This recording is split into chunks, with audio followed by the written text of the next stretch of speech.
இன்னைக்கு அம்மா ஷாப் ரொம்ப ஸ்லோ, அதனால ஃபார்மில் நம்ம கொஞ்சம் வேலை இருக்குது. அதனால நாய்க்கு சிக்கன் வாங்கிட்டு கிளம்பிட்டோம். நம்மளோட ஃபார்ம் ஆனால் ஆக்சுவலாக அது இப்படி இல்லை, இப்படி இருந்த இடம் தான் இப்படி ஆயிடுச்சு. ஏன்னா நம்ம ஓனர் கடையை டெவலப் பண்ணுறத கொஞ்சம் முன்மூறாக வந்தார். அதனால ஃபார்மை கொஞ்சம் கண்டுக்காம விட்டுட்டோம். இதுக்கப்புறம் விட்ட வேலைக்கு ஆகாது சொல்லிட்டு ஃபர்ஸ்ட் ஸ்டெப்பாக நம்ம தேக்க மரத்துக்கிற சைடு கிளை வெட்ட போகிறோம். போகிற வேலை நம்ம கண்ணுக்கு ஒரு விஷயம் தென்பட்டுச்சு. என்னன்னு பார்த்தீங்கன்னா மாங்காய் மரம் ஃபுல்லாக பூ விட்டுருக்குங்க. ஏன்னா ஒரே பூவாக இருக்க காயை காணாமன்னு பார்த்தா அப்படியே அடுத்த மரத்துக்கு போயிட்டு அங்கே பார்த்தீங்கன்னா காய் வச்சிருச்சு. காயை பார்க்கவே ரொம்ப சந்தோஷமா இருந்துச்சு. அதே சந்தோஷத்தில் போய் தேக்க மரத்தோட சைடுகள் எல்லாம் கட் பண்ண தொடங்கிட்டோம்.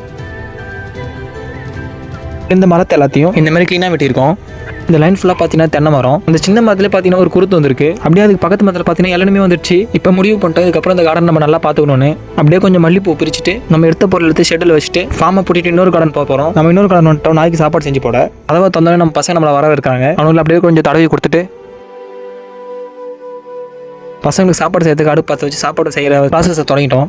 ஏன்னா சாப்பாடு வந்துடுச்சு. வெந்த சாப்பாடை ஒன் டைம் செக் பண்ணிட்டு பசங்களுக்கு போட தொடங்கிட்டோம். முடிச்ச கேஸ் ஆஃப்ல இருக்கான்னு செக் பண்ணிட்டு வெளியில ஆன் பண்ணிட்டு கேட்டை சத்திரி கிளம்பிட்டோம். யூஸ்ஃபுல்லான கண்டென்ட் நெக்ஸ்ட் டைம் சந்திக்கிறேன். Bye friends.